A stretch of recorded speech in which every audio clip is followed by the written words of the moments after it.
पिछले लेक्चर के अंदर में भाई हम लोगों ने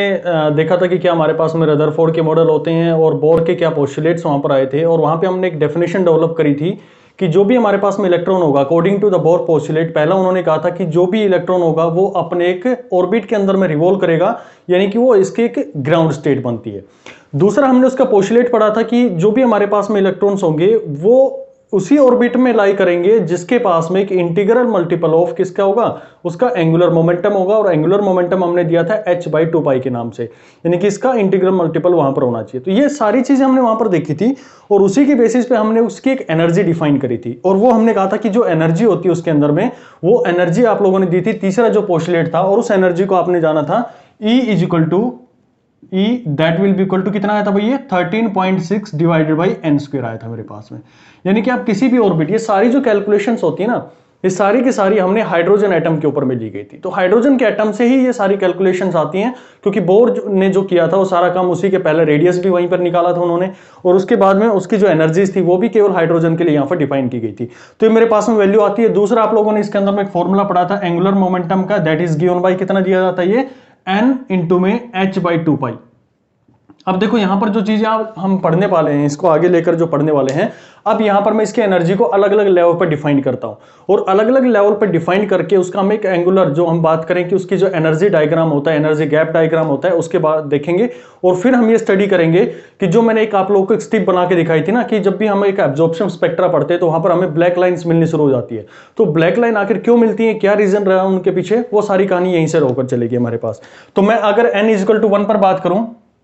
तो n=1 पर आप जब बात करेंगे तो इसकी जो एनर्जी का लेवल यहां पर आने वाला है, यहां पर इसके अंदर में 1 पुट करेंगे, this will be equal to कितना आएगा भैया -13.6 इलेक्ट्रॉन वोल्ट आएगा, पहले लेवल पर आएगा ये। दूसरा जब आप इस फॉर्मूले के अंदर में रखेंगे n2 की वैल्यू, तो n2 के लेवल के लिए आपके पास में कितना आएगा, this will be equal to -3.40 electron volt. इसी तरह से हमारे पास में आगे और भी बढ़ते चलेंगे और हमारे पास में अलग अलग वैल्यू आती चली जाएंगी। n=3 पर जब आप इसको फाइंड आउट करेंगे, this will be equal to -1.5 electron volt आ जाएगा, और n=4 पर आप फाइंड आउट करेंगे तो ऐसे आप बढ़ते जाएंगे, this will be equal to -0.85। और एक ऐसा लेवल आएगा कि एनर्जी लेवल क्या हो जाएगी हमारे पास में, इसकी एनर्जी जो हो जाएगी वो मेरे पास में 0 हो जाएगी। 0 एनर्जी होगी, मतलब कि उसको एक बाइंडिंग एनर्जी दे दी हमने। जो हम बात कर रहे थे ना कि बैलून को मैंने क्या कर रहा हूं, उसके अंदर मैं हवा डाल रहा हूं, हवा भरने लग रहे हैं, हम मुंह से फुलाने में लगे हुए हैं। जैसे हम उसके अंदर में एयर भर रहे हैं, एक टाइम ऐसा आएगा कि वो क्या होगा, ब्रस्ट हो जाएगा। यानी उसको हमने इतनी एनर्जी दे दी थी कि वो वहां से जितने भी उसके एयर पार्टिकल्स होंगे या कुछ भी होगा उसके बाहर निकल जाता है। तो उसी तरह से हमारे पास में इलेक्ट्रॉन का भी केस यही रहा होगा कि जब भी हमारे पास में कोई इलेक्ट्रॉन है, यहां पर ये एक न्यूक्लियस बना हो उसका,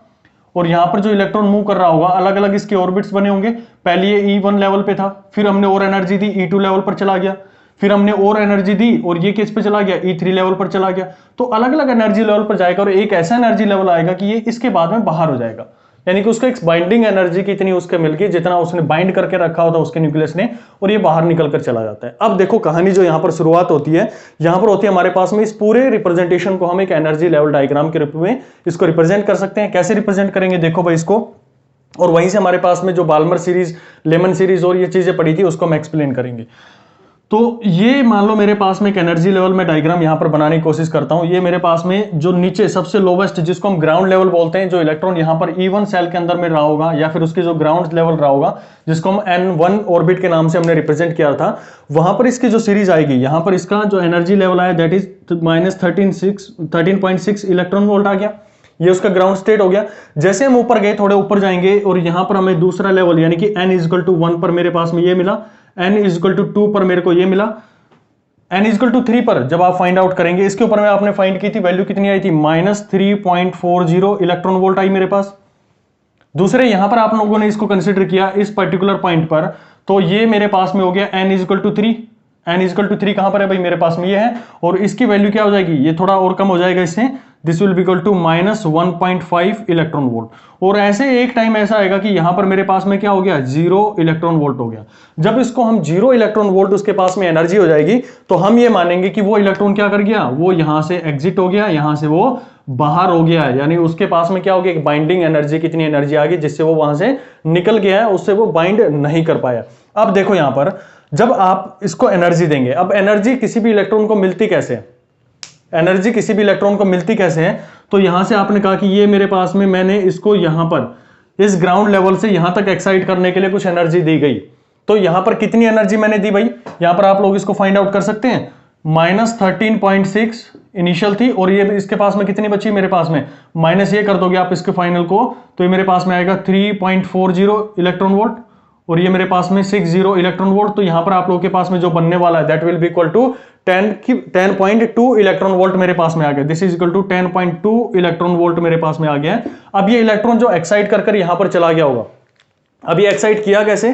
तो हमारे जो दो तरह के हमने स्पेक्ट्रा पढ़े थे, एक था मेरे पास में एमिशन स्पेक्ट्रा और दूसरा था मेरे पास में एब्जॉर्प्शन स्पेक्ट्रा। मैं पहले एमिशन स्पेक्ट्रा के बारे में बात कर लेता हूं। तो एमिशन स्पेक्ट्रा में हुआ कि आपने यहां पर जब इलेक्ट्रिसिटी इसके अंदर में पास करी, तो इलेक्ट्रिसिटी पास होने से उसको एक एनर्जी मिल गई। कितनी एनर्जी मिलेगी भाई, अगर यहां पर उसको इतनी एनर्जी मिल गई होगी, इतनी एनर्जी उसको मिल गई होगी, तो क्या करेगा वो इलेक्ट्रॉन यहां से अपने ग्राउंड लेवल से और इस एक्साइटेड स्टेट के अंदर में चला जाएगा।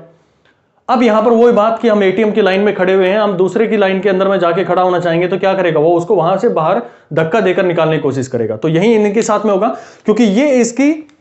स्टेबल स्टेट नहीं है, n=2 इसकी स्टेबल स्टेट नहीं है, तो ये इलेक्ट्रॉन यहां से नीचे की तरफ में आएगा और ये नीचे की तरफ में यहां पर इसके साथ में ड्रॉप कर जाएगा।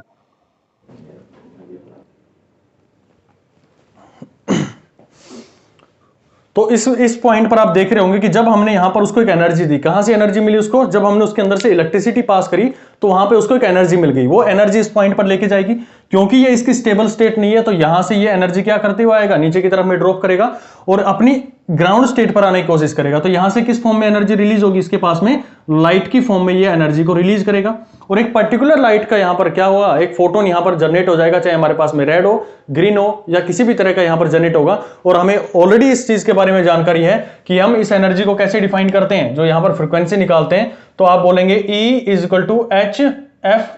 जो यहां से रिलीज होती है जो एनर्जी इसकी आएगी, तो इस पर्टिकुलर फ्रीक्वेंसी को आप यहां से कैलकुलेट करके देख सकते हैं। चलो भाई, ये तो कहानी हुई जब हमने जो इसके एमिशन स्पेक्ट्रा के बारे में बात करी थी। अब मैं आपने बात तो ये आनी चाहिए ना कि जो हमारे पास में आपने एक हाइड्रोजन की स्ट्रिप बना के दिखाई थी, उसके अंदर में ब्लैक कहां से बन रही थी भाई। तो ब्लैक देखो इसको कैसे बन रही है, जब आप लोगों ने यहां से इसको भाई रफ कर देते हैं, क्योंकि ये ऑलरेडी हमने यहां पर इसको रिप्रेजेंट कर दिया है, तो यहां पर देखो इसको क्या कहानी रही होगी इसको देखने की। चलो जी, तो आपने जो बेसिक डायग्राम बनाया था उसका ये बनाया था कि ये मेरे पास में एक ट्यूब है, जिसके अंदर में मान लो मैं किसी पर्टिकुलर सॉल्ट को ले रहा हूं, या कोई भी मैंने इसके अंदर में कंपाउंड ले लिया, कोई भी मैंने एटम ले लिया यहां पर, और यहां पर मैं इसके साथ में एक्साइट कर रखा, मैंने इसको इलेक्ट्रिसिटी पास कर रखी है भाई, और यहां पर मैं इसको मेजर कर रहा था। और ये एटम हमने जो सारी हम हिस्ट्री पढ़ रहे हैं इसकी, हाइड्रोजन के ऊपर में लेकर चल रहे हैं, तो हाइड्रोजन की कहानी यहां पर मैं बात करना चाहूंगा। अब क्या किया, यहां से आप लोगों ने लाइट, व्हाइट लाइट इसके अंदर में पास करवा दी भाई, व्हाइट लाइट पास करवा दी, तो आपने कहा था कि एक पर्टिकुलर स्ट्रिप इसके अंदर में क्या हो जाती है, ब्लैक हो जाती है। अब वो ब्लैक क्यों हुई है, देखो इस कहानी को यहां से समझने की कोशिश करो। जब ये इलेक्ट्रॉन यहां पर था, इस पॉइंट पर था, हाइड्रोजन का जो एटम था, जब उसके पास में आपने एक्साइट किया, ठीक है कोई दिक्कत नहीं, अब वो एनर्जी इसको मिलेगी। मान लो ये मेरे पास में सन आ रहा है, सन लाइट या व्हाइट लाइट आ रही है, इसके अंदर में 7 कलर होंगे, विबग्योर, इसको आप ऐसे रिप्रेजेंट कर सकते हैं, मेरे पास में विबग्योर इसका पूरा रीजन आ रहा होगा।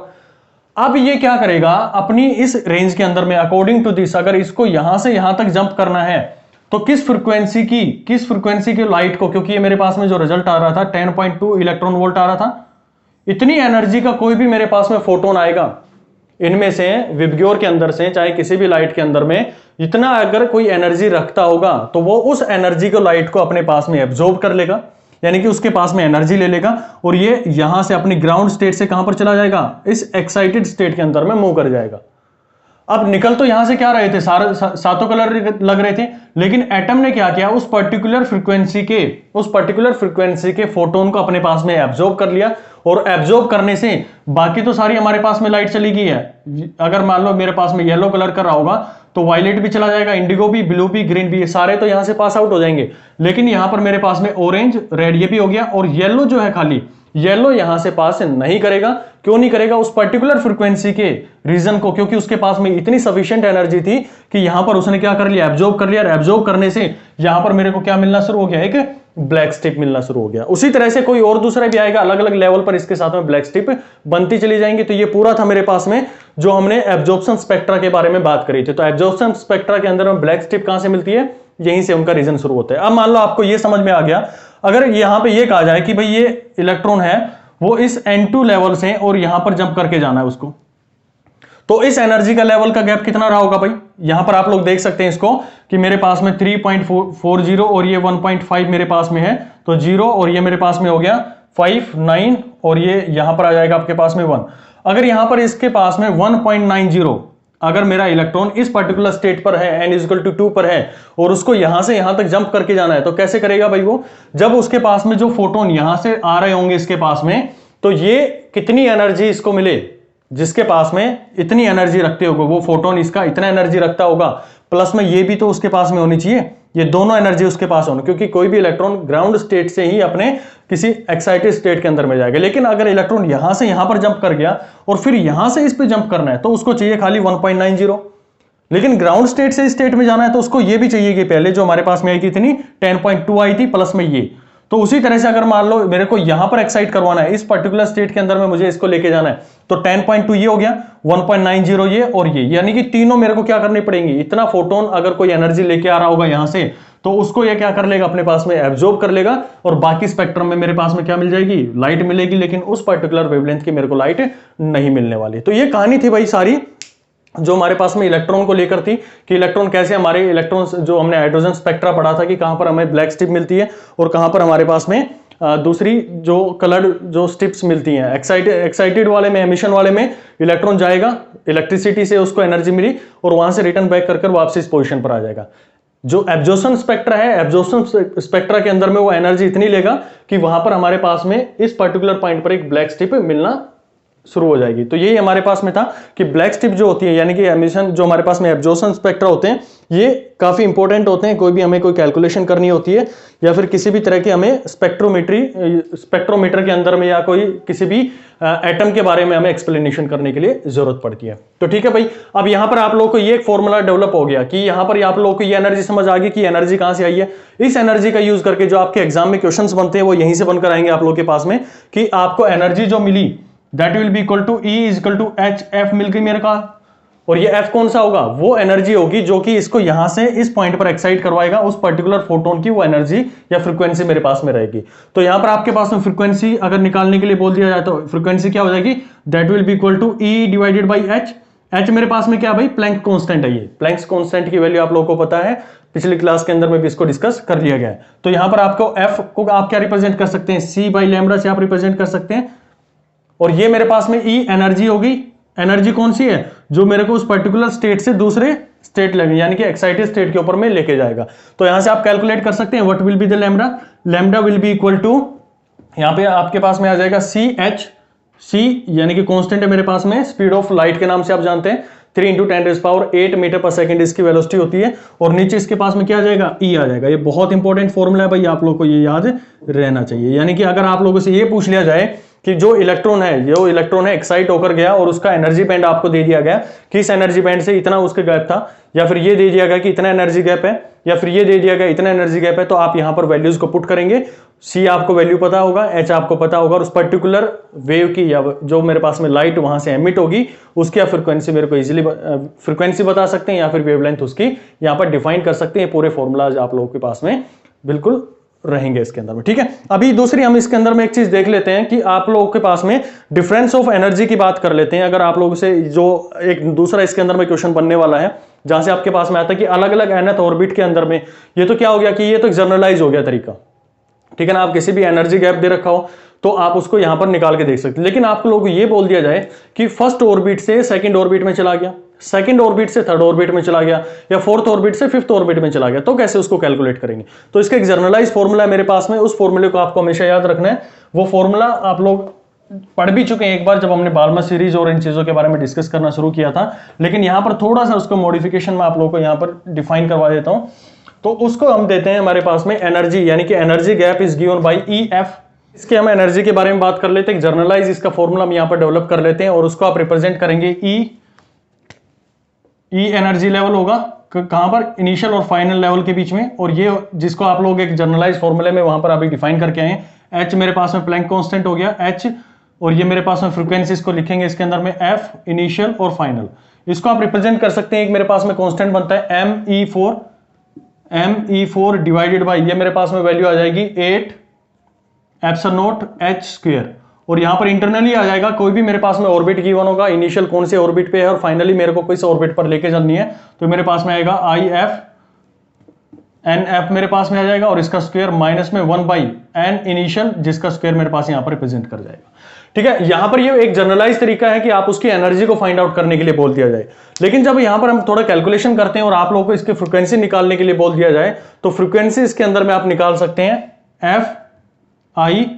यानी कि इनिशियल और फाइनल के बीच में जो फ्रीक्वेंसी, जब वो एक्साइटेड स्टेट से नीचे की तरफ में आ रहा है, नीचे से दूसरे ऑर्बिट के अंदर में मूव कर रहा है, इनिशियल और फाइनल आप लोगों को ऑर्बिट बोल दिया जाए कि फर्स्ट ऑर्बिट और सेकंड ऑर्बिट के बारे में बात करो, या फिर फर्स्ट लाइन सेकंड लाइन के बारे में बात करें, तो वहां पर मेरे पास में फॉर्मूला जो है जर्नलाइज हो जाएगा, और यहां पर एक कांस्टेंट आ जाएगा R, जिसको रेबर कांस्टेंट के नाम से आप जानेंगे, और यहां पर इसके अंदर में बन जाएगा 1 बाई NF का स्क्वायर माइनस 1 बाई NI का स्क्वायर, और ये NI और NF क्या है मेरे पास में, ये उस पर्टिकुलर ऑर्बिट के बारे में बात करेंगे जहां पर इलेक्ट्रॉन जो है वो मूव कर गया, इनिशियली कहां पर था और फाइनली किस ऑर्बिट के अंदर में चला गया। तो ये फॉर्मूला बहुत इंपॉर्टेंट है, आप लोग इसको याद रखेंगे, नोट कर लेंगे। R की वैल्यू क्या होती है, रेबर कांस्टेंट है, दैट इज इक्वल टू, ये मेरे पास में होता है 1.03 इंटू 10⁻⁷ मीटर इनवर्स, ये मेरे पास में इसकी वैल्यू होती है, रेबर्ग कांस्टेंट के नाम से भी इसको जानते हैं। तो ये पूरी कहानी थी भाई आप लोग के पहले पूरी जो हमने एटम का पोर्शन शुरू किया था, उन्हीं चीजों को यहां पर लेकर हमने बात करी है। अब यहां पर आप लोगों से क्या निकालने के लिए बोल दिया जाएगा, आपको फ्रीक्वेंसी फाइंड आउट करने के लिए बोल दिया जाएगा कि आपने जो बाल्मर सीरीज बनाई थी, बाल्मर सीरीज के अंदर में, और या फिर जो आपने हाइड्रोजन स्पेक्ट्रा बनाया था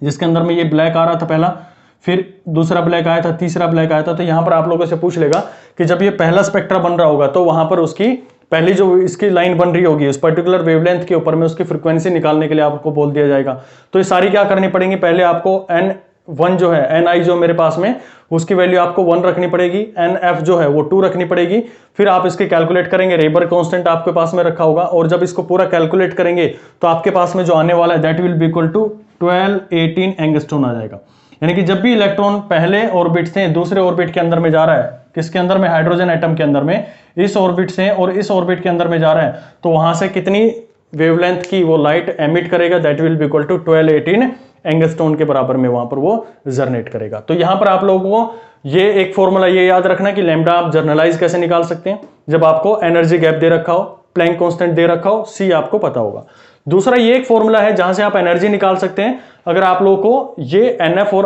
NI यानी कि किस ऑर्बिट से किस ऑर्बिट के अंदर में लेकर जाने के लिए बोला गया हो, वहां पर एनर्जी गैप नहीं देगा, वहां पर सिर्फ आप लोग इसे पूछेंगे फर्स्ट ऑर्बिट से सेकंड में चला गया, सेकंड से थर्ड में चला गया, थर्ड से फोर्थ के अंदर में चला गया, डायरेक्ट यहां पर वैल्यूज रखेंगे। ये एक पूरा टर्म निकल के आता है जिसको हम कांस्टेंट के नाम से जानते हैं, रेबर कांस्टेंट इसके अंदर में आता है। रेबर कांस्टेंट की वैल्यू आप R यहां पर रिप्रेजेंट कर सकते हैं, जिसको हम रिप्रेजेंट इसका फ्रीक्वेंसी निकालने के यूज करते हैं। तो फ्रीक्वेंसी भी आप लोगों से पूछ लेगा कि जब ये यहां से इसके अंदर में गया या यहां से इस साइड में जाएगा तो कितनी फ्रीक्वेंसी वो क्या करेगा, एमिट करेगा। जब यहां से एक्साइटेड स्टेट से वापसी आ रहा था उस पर्टिकुलर लाइट को वो क्या करेगा, एमिट करेगा। और जब ये नीचे से इस ग्राउंड स्टेट से एक्साइटेड स्टेट में जाएगा तो क्या करेगा, उस एनर्जी को अब्जॉर्ब करेगा, और वही एनर्जी अब्जॉर्ब करेगा जो कि इसको किस में लेके जाए, जिसका जो हमारे पास में एंगुलर मोमेंटम रहेगा वो इसका मल्टीपल रहा हो NH2 पाई के बराबर में रहा हो। तो वहीं पर हमारे पास में इलेक्ट्रॉन क्या कर जाएगा, मूव कर जाएगा। तो यहां से हम उसकी एनर्जी की, उसकी फ्रीक्वेंसी को हर तरीके से इसके अंदर में कैलकुलेट कर लेते हैं। तो this is all about your atom. इसके बाद में जो हमारा लेक्चर आएगा उसके अंदर हम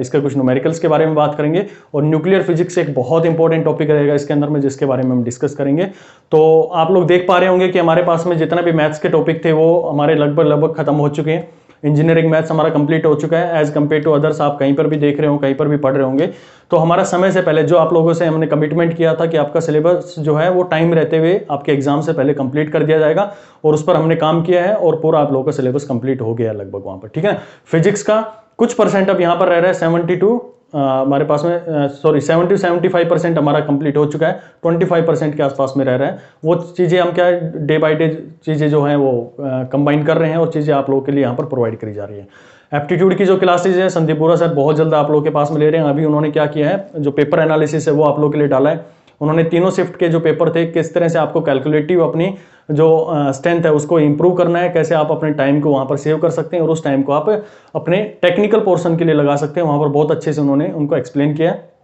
जिसने नहीं देखा भाई उन वीडियोस को जाकर जरूर देख लेगा। उनका जो लिंक है वो आप लोगों को डिस्क्रिप्शन में मिल जाएगा, या फिर ऊपर जो आई बटन आ रहा होगा इसको आप प्रेस करेंगे तो वहां पर आप लोगों को मिल जाएगा। वो वीडियो जरूर देखना, क्योंकि आप सभी को एप्टीट्यूड सभी को आता है, लेकिन किस तरह से हमें टाइम सेव करना है ना, वो चीजें वहां पर बहुत अच्छे से उन्होंने समझाई हुई है। और बाकी भाई बाकी जो भी डिटेल्स हैं वो आपको डिस्क्रिप्शन बॉक्स में मिल जाएंगी। जो हमारे पास में टेलीग्राम चैनल है उसका भी लिंक आप लोगों को मिल जाएगा। जितने जो भी जुड़ना चाहे मोस्ट वेलकम है। Thank you so much.